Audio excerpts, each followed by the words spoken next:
السلام علیکم دوستو، میں ہوں غلام مصطفیٰ اور آپ دیکھ رہے ہیں شایان ویڈیو۔ ہمارے دماغ کے اندر ایک گلینڈ ہوتا ہے جسے پائنیل گلینڈ کہا جاتا ہے، جو ہمارے سونے کے نظام کو ترتیب میں رکھتا ہے۔ لیکن یہ 24 گھنٹوں والا یا پورے سال والا سلیپ سائیکل اس وقت متاثر ہوتا ہے جب ہم حد سے زیادہ کھاتے ہیں یا حد سے زیادہ سوتے ہیں یا پھر رات تک دیر تک جاگتے ہیں، جو ہمارے ذہنی اور جسمانی حالت کے بگاڑ کا سبب بنتا ہے،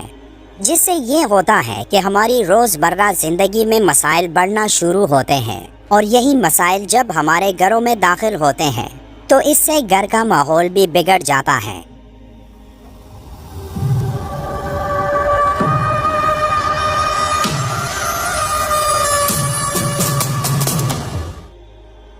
سورہ مزمل کی آیت نمبر 7 میں اللہ کا ارشاد ہے، دن کے وقت تو تمہیں اور بھی بہت سے شغل ہوتے ہیں۔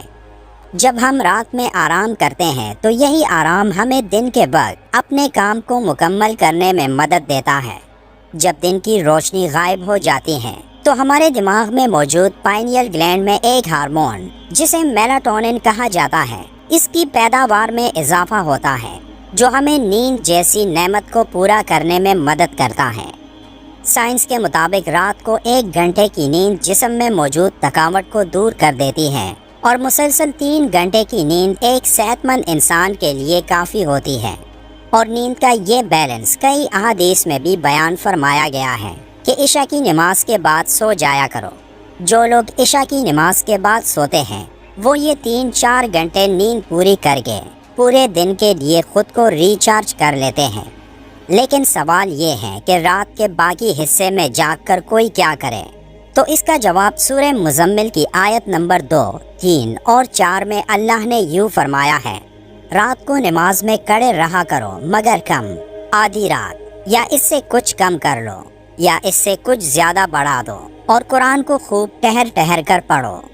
پھر اسی سورت کی 6 آیت میں ذکر ہے، در حقیقت رات کا اٹھنا نفس پر قابو پانے کے لیے بہت کارگر اور قرآن ٹھیک پڑھنے کے لیے زیادہ موزوں ہے۔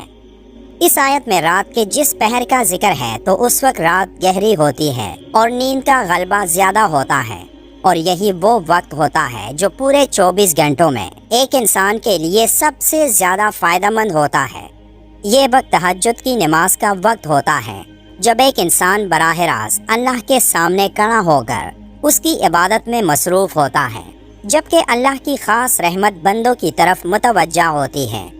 حدیث میں فرض نماز کے بعد سب سے افضل اسی نماز کو قرار دیا گیا ہے، اور آپ صلی اللہ علیہ وآلہ وسلم کا ارشاد ہے، تم رات کی نماز کو اپنے لیے لازم کر لو، کیونکہ وہ تم سے پہلے کے نیکوکار لوگوں کا طریقہ رہا ہے اور اللہ سے نزدیکی کا ذریعہ ہے، گناہوں کو مٹانے اور برائیوں سے روکنے والی ہیں۔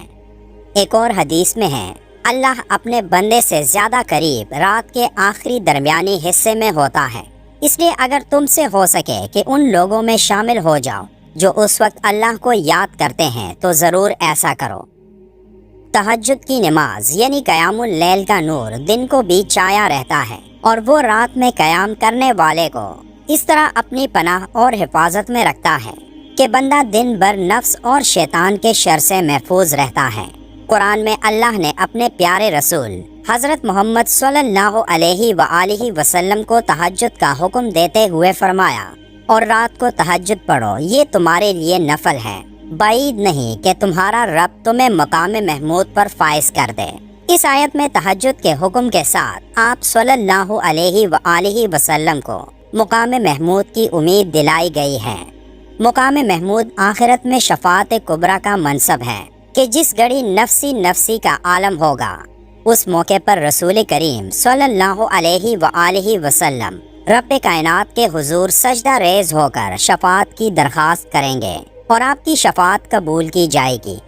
اس آیت میں مقام محمود کا تذکرہ تہجد کے ساتھ کیا گیا ہے، جس سے معلوم ہوتا ہے کہ نماز تہجد اور مقام محمود میں ایک گہرا تعلق ہے، اور جو لوگ اس نماز کو پڑھتے رہیں گے تو انہیں مقام محمود میں کسی درجے کی اللہ کے رسول صلی اللہ علیہ وآلہ وسلم کی رفاقت میسر ہوگی۔